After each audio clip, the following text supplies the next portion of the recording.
নমস্কার বন্ধু, আমার চ্যানেলে সকলকে জানাচ্ছি স্বাগতম। আজকের ব্লগটা আরম্ভ করছি এখান থেকেই। সোনু চলে গেছে পড়তে, আপনাদের দাদা দিয়ে এসছে। ওদের আজকে এই যে ধান লাগছে। আর ওয়েদারটা স্বাভাবিক বলতে গেলে চলে। কাল রাত্রিবেলা বেশ ঝড় মতন একটুখানি উঠে বৃষ্টি হয়েছিল ওই 9:30 9:40 দিকে, আবার 10টার সময় থেমে গেল। খুব একটা বেশি সময় হয়নি, স্বাভাবিক ধরনের হয়ে আবার বন্ধ হয়ে গেল। তো সকালবেলা এদিকে আমার সমস্ত কাজ কমপ্লিট, চানটাও হয়ে গেছে, ভগবানকে সেবা দেওয়া হয়ে গেছে। এই যে মা দিকে 5 মিশালি শাকগুলো সব তুলে এনেছিলো, তাকে ধুয়ে বেছে রেখে দিয়েছি। এদিকে আপনার দাদা এই যে আম এনেছিলো, তার মধ্যে কিছু আম পেকে গেছে। ওকে কি দিয়েছিল সেই বৃহস্পতিবার দিন যে ঝড়টা হলো, সেই ঝড়ে কিছুটা আম করেছিল, ওকে দিয়েছিল, নিয়ে এসেছি। এদিকে এই যে ভাতটা বসিয়ে দিয়েছি, ভাতটা হচ্ছে এদিকে।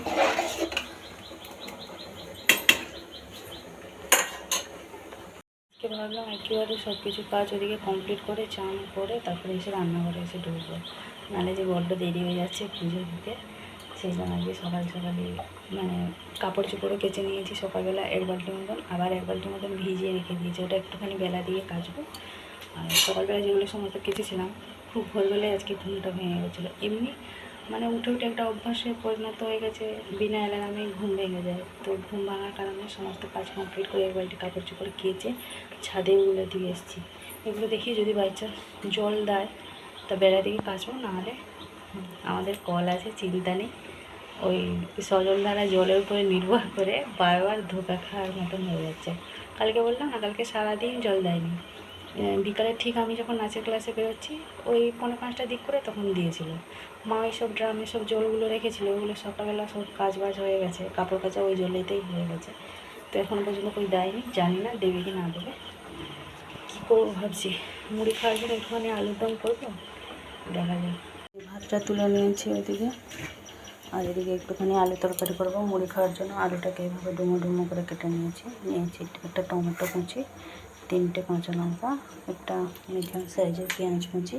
এদিকে এই যে ফ্রিজ থেকে উচ্ছেগুলো বের করে রেখেছি ভাজা করবো বলে। চলুন তাহলে প্রথমে আলু তরকারিটা করে নিই। যে এদিকে আলু তরকারিটা হয়ে গেছে, নামিয়ে রেখে নিয়েছি। আর এদিকে এই যে উচ্ছেগুলো সব কেটেছিলাম, যেটাকে লবণ হলুদ মাখিয়ে রেখেছি ভাজবো বলে। এদিকে যে চিকেনের জন্য আলুগুলো একদম ভালোভাবে ভেজে নিচ্ছি লাল লাল করে। আর এদিকে পেঁয়াজগুলো কুচি করে নিয়েছি চিকেনের জন্য। এইগুলো বাটবো, আদা রসুন পেঁয়াজ সব এক জায়গায় রেখে দিই। আপনাদের দাদা চলে গেছে বাজারে, ওই দিক থেকে বাজার করে সোনুকে নিয়ে চলে আসবে।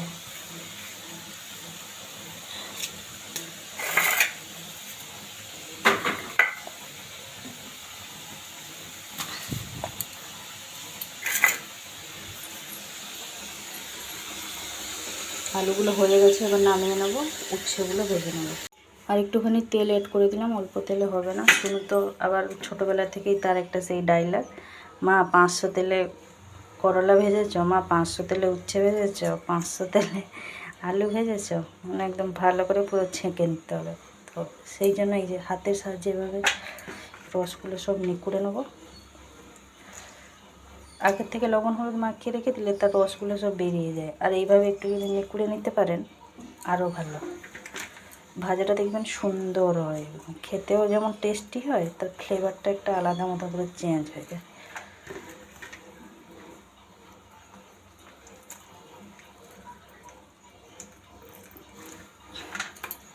উচ্ছে ভাজা কমপ্লিট। সোনু বলার মতন 500 তেল ভেজে নিয়েছি, মশলাটাও এদিকে এই যে পেস্ট করে নিয়েছি।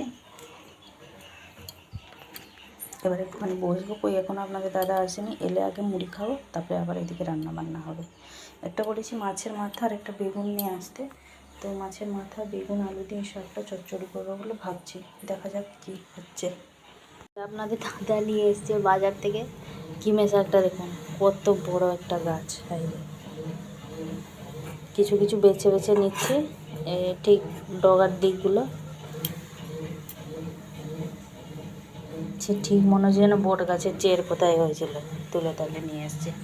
আর ওটা হচ্ছে একটা রজনীগন্ধার গাছ নিয়ে এসছে। আমি প্রথমে বুঝতে পারিনি, আমি প্রথমে ভেবেছি পেঁয়াজ গাছ। আমি প্রথমে ভেবেছি মানে পেঁয়াজ গাছ লাগানো হবে, পরে আমাকে বলছে না ওটা রজনীগন্ধা।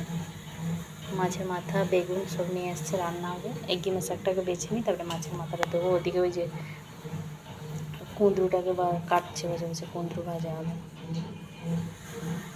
ভিজে গেছে 11:30, রান্না বান্না সমস্ত কিছু কমপ্লিট। ওদিকে একটুখানি জলটাও ভরে নিলাম, ফ্রিজে রাখলাম প্রায় শেষের পথে ফ্রিজের জলগুলো। ডিমের শাক ভাজা, কী কী হয়েছে ওটা দেখিয়ে দিই। করলা ভাজা তো আমি আগে করে রেখেছিলাম। এটা এই যে পুঁই আলু বেগুন, ওই লাল শাক, মাছের মাথা দিয়ে একটা তরকারি হয়েছে। এই যে সুমনে চিকেন কষাটা খেতে পারেনি।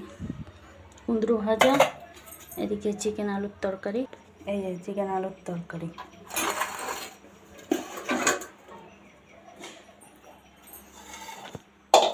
আজ অনেকগুলোই রান্না হয়ে গেছে। ছাদ থেকে সমস্ত কিছু কাপড় চোপড় নিয়ে চলে এসেছি, এসে ভাঁজ করে সব রেখে নিয়েছি। আর বাইরেটা সে কিছুটা আম ছিল না, বললাম না কালকে আপনাদের দাদা নিয়ে এসেছিলো, তাকে ছাড়িয়ে দিয়ে এখানে নিচেটাতেই দিয়েছি শুকনো রোদে। আজকে ছাদে যায়নি, ভালো লাগেনি আর, এইখানে দিয়ে দিয়েছি। আমি যার যতটা রোদ লাগবে বাকিটা নিয়ে এসে রেখে দেবো রান্না করে। নমস্কার বন্ধু, আমার চ্যানেলে সকলকে জানাচ্ছি স্বাগতম। আজকে আমাদের দুপুরে লাঞ্চের মেনুগুলো দেখুন, সানডে স্পেশাল। পুঁই শাক আলু বেগুন মাছের মাথা দিয়ে একটা ঘন্ট হয়েছে। এদিকে আছে উচ্ছে ভাজা, ডিমের শাক ভাজা, কুঁদরু ভাজা, ছোনো ছোনো চিকেন কষা। এদিকে আছে চিকেনের আলু লাল লাল ঝোল। ভালো লাগলে লাইক করবেন। আজকে সানডে স্পেশাল মেনুতে অনেক কিছুই বেশ হয়ে গেছে। এই যে রং বেরঙের সব। সকালবেলা রান্নাঘরটা মুছেছিলাম এত শখ করে, রান্নার পরে রান্নাঘরগুলো অবস্থা দেখে খুব কান্না পায়, তাই না? চলুন এগুলো সব ঢাকাঢুকি দিয়ে রেখে দিই, মশলাটা রেখে দিই ফ্রিজে।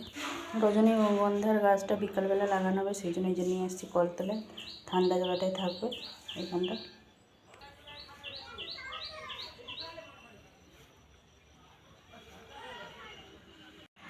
বেজে গেছে 1:45। এই যে বসিয়ে দিয়েছে আমাকে, বসে এরকম পাখার মতন করে দাও যেন সমান হয়ে থাকে, একটা যেন এদিক ওদিক না হয়।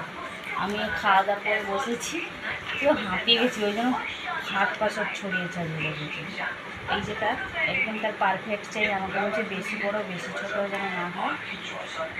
বাইরে সব বাসনগুলো রেখে দিয়েছি, ওকে আগে ওইটা করে দিই, তারপরে বাসন টাসন মাঝে। আবার ওর আজকে 3:30-র সময় আছে ড্রয়িং ক্লাস।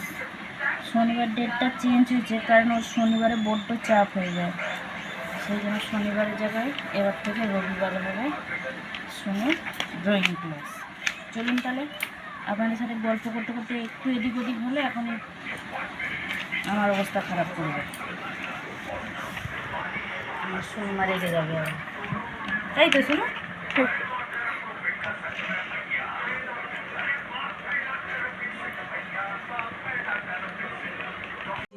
6টা মতন বাজে, 5 মিনিট বাকি আছে। শুনে ওই আঁকার ক্লাস থেকে এসে মার বিছানায় শুয়ে টিভি করছে, মা এদিকে বাইরে বসে চা খাচ্ছে গল্প করছে। একজন যে পাশের বাড়ি একটা মাসি এসছে, মাসিকেও চা দিয়েছি, দুজনে চা খাচ্ছে গল্প করছে। আমি এদিকেই যে একটুখানি আপনাদের দাদা হলো পকোড়া করতে, ওই জন্য পেঁয়াজের একটুখানি পকোড়া করছি। ওইদিকে যে চাটা করে সবাইকে দিয়ে দিয়েছি, চা বিস্কুট চানাচুর যে যেমন পাচ্ছে খেয়েছে।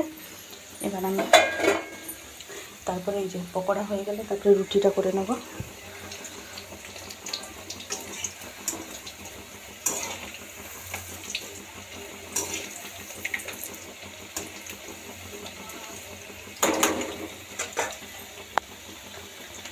বেজে গেছে 7টা, সমস্ত কাজ কমপ্লিট। একটুখানি ফ্রেশ হয়ে এই যে নিচে বসে আছি, রুটি ফুটি সব হয়ে গেছে,